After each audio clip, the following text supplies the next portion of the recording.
খোকা, এটা তুই কি করছিস? আমি আর পারবো না কাজ করতে। আমার ভীষণ ক্লান্ত লাগছে খোকা।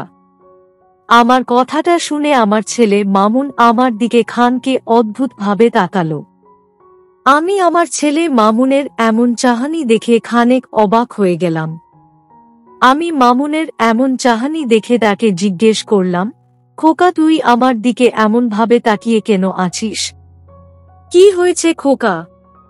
আমার কথাটা শেষ হতেই আমার ছেলে মামুন মুচকি একটা হাসি দিয়ে আমাকে বলল, মা, আপনি তো সবে মাত্র 2বার কাজ করেছেন।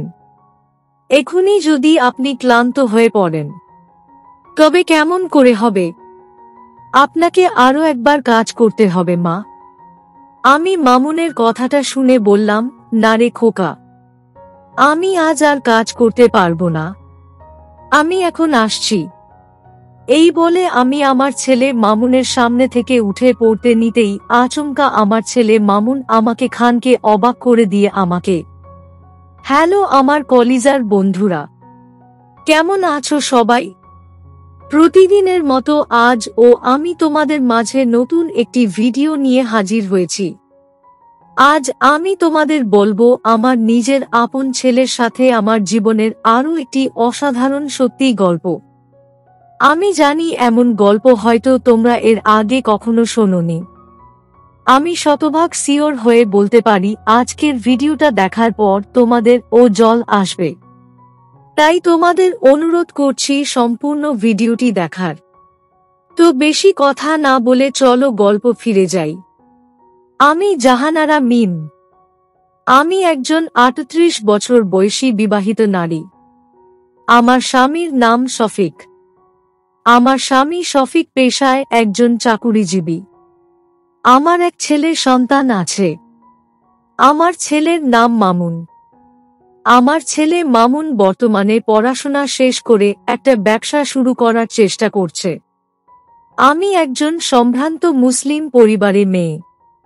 সেই সাথে আমি দেখতে অনেক বেশি সুন্দরী। আমি ছোটবেলা থেকেই পর্দা করতে বেশি পছন্দ করতাম। আমি মোটামুটি পড়াশোনাও করেছি।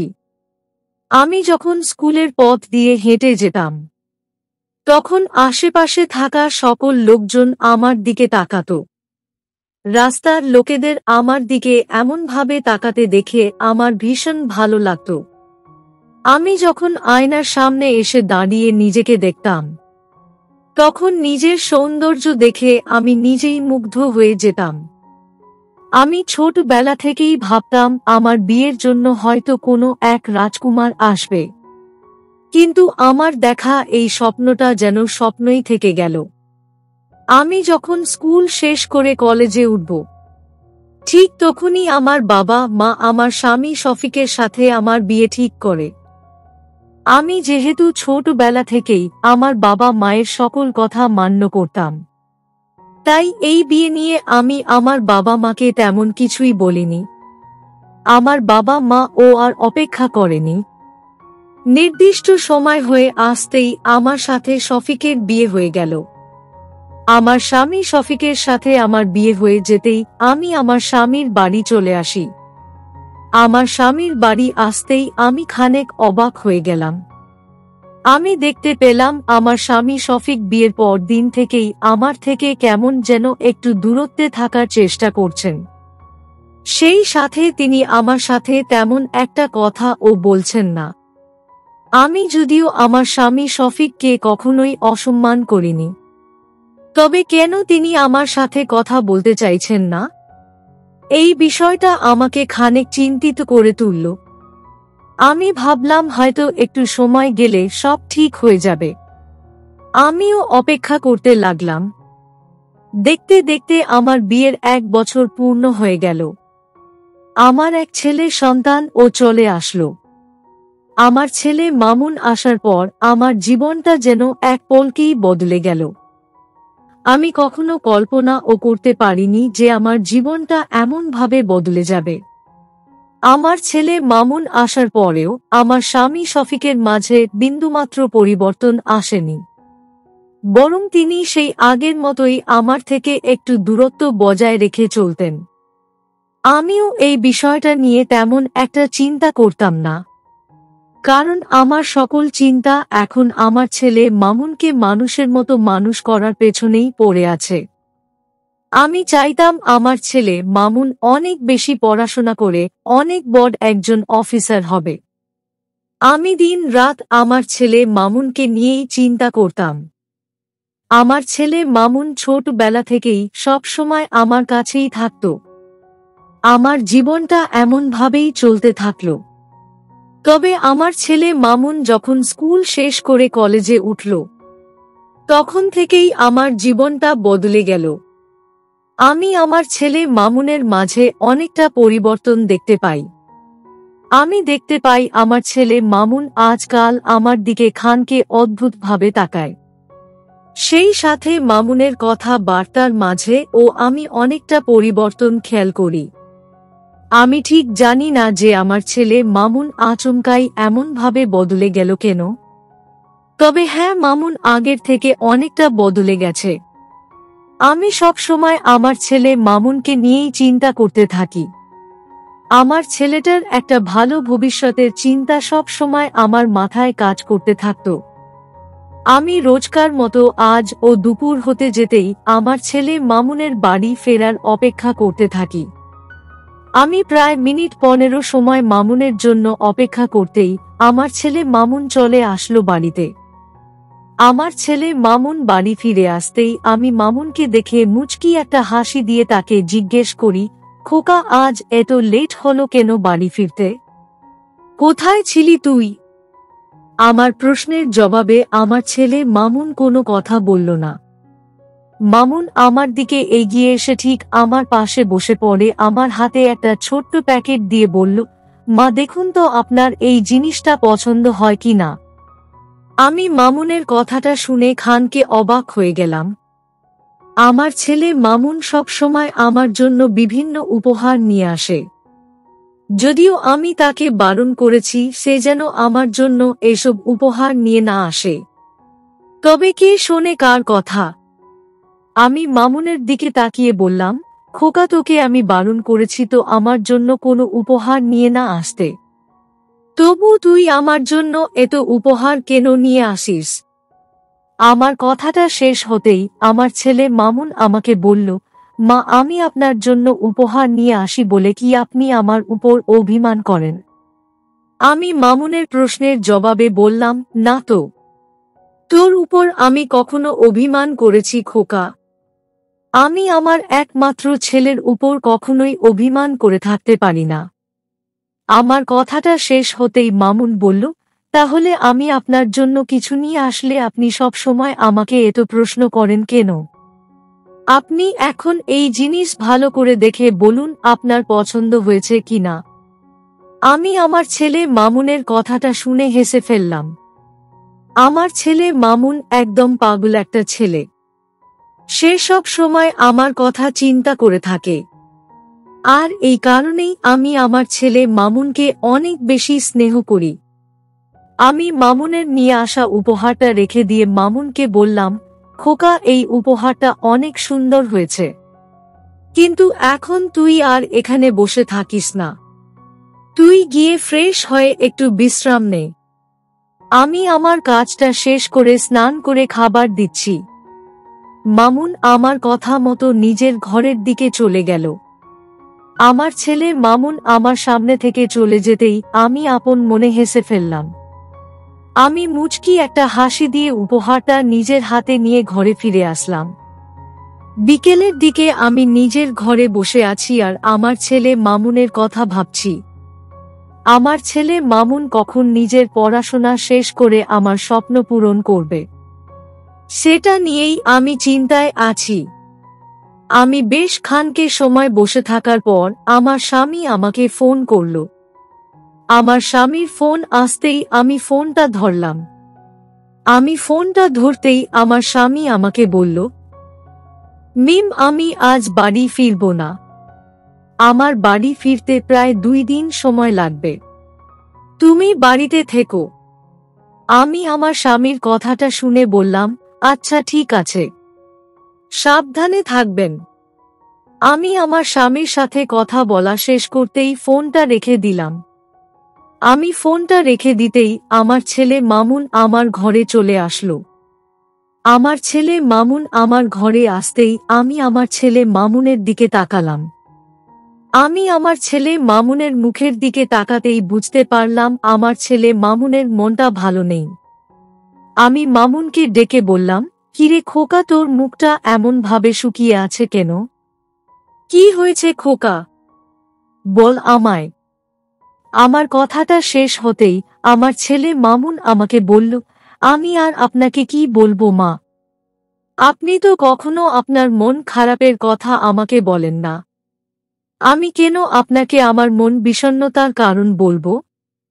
আমি মামুনের কথাটা শুনে হেসে ফেললাম। আমার ছেলে মামুনের এমন সব কথা শুনে আমি না হেসে থাকতে পারি না। আমি হেসে ফেলতেই আমার ছেলে মামুন আমাকে বলল, মা আপনি এমনভাবে হাসছেন কেন? আমি কি হাসির কথা বলেছি আপনাকে? আমি মামুনের দিকে তাকিয়ে বললাম, আরে খোকা, তেমন কিছু না।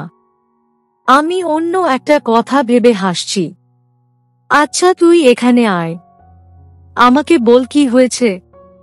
আমিও তোকে আমার মন বিষণ্ণতার কারণ বলবো। আমার কথাটা শেষ হতেই আমার ছেলে মামুন আমাকে বলল, মা আমি আর পড়াশোনা করতে চাই না। আমি একটা ব্যবসা শুরু করার কথা ভাবছি।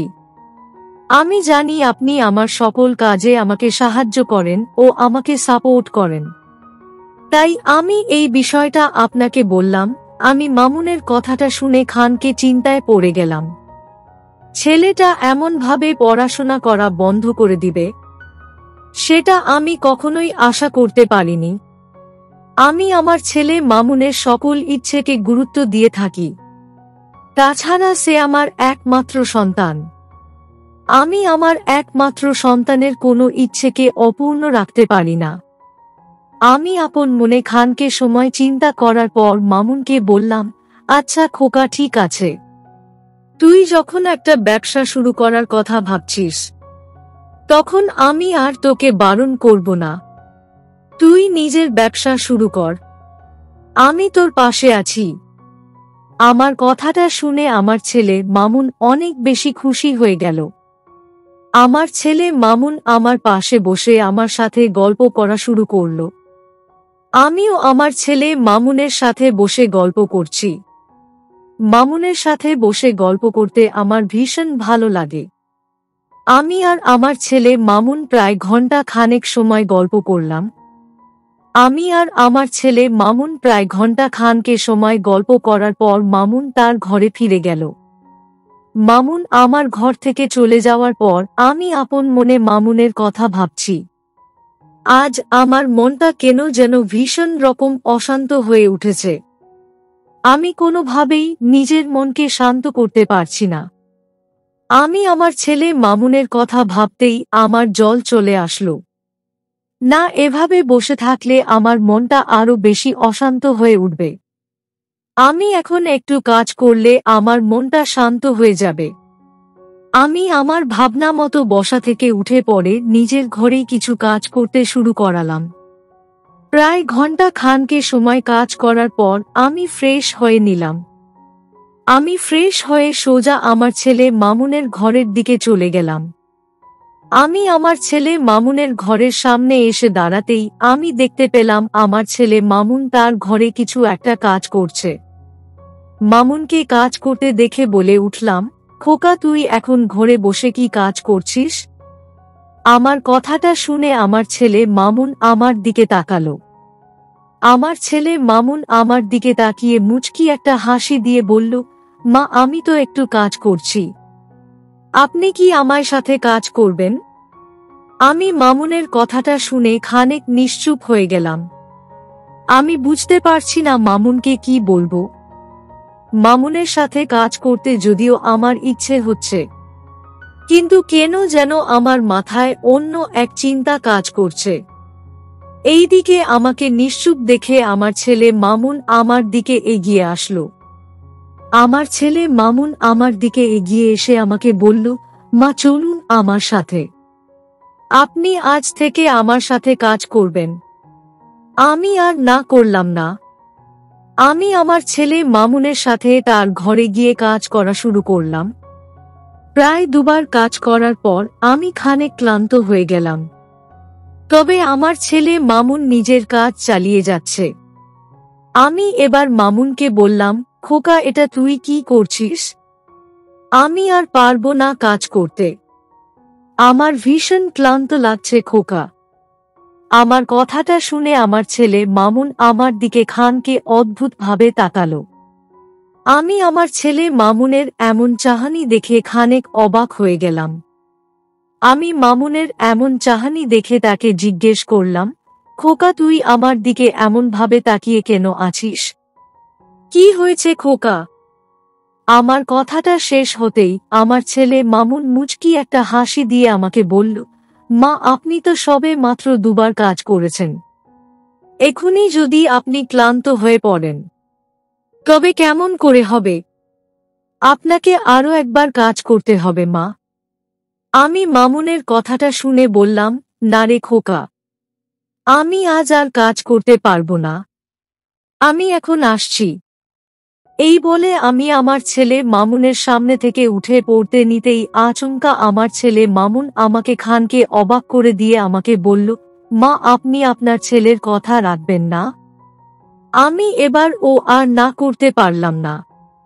আমি মামুনকে বললাম, আচ্ছা ঠিক আছে খোকা, আমি তোর সাথে কাজ করব।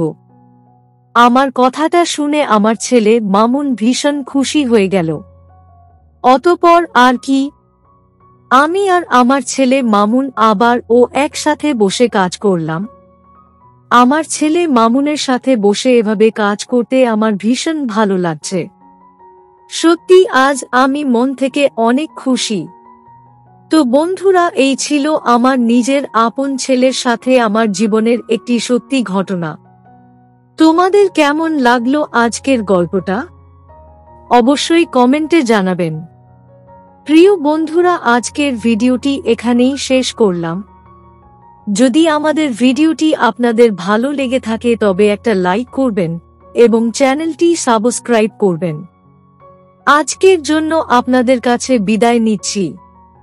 দেখা হবে আগামীকাল নতুন একটি ভিডিও নিয়ে। সে পর্যন্ত সবাই ভালো থাকবেন। ধন্যবাদ।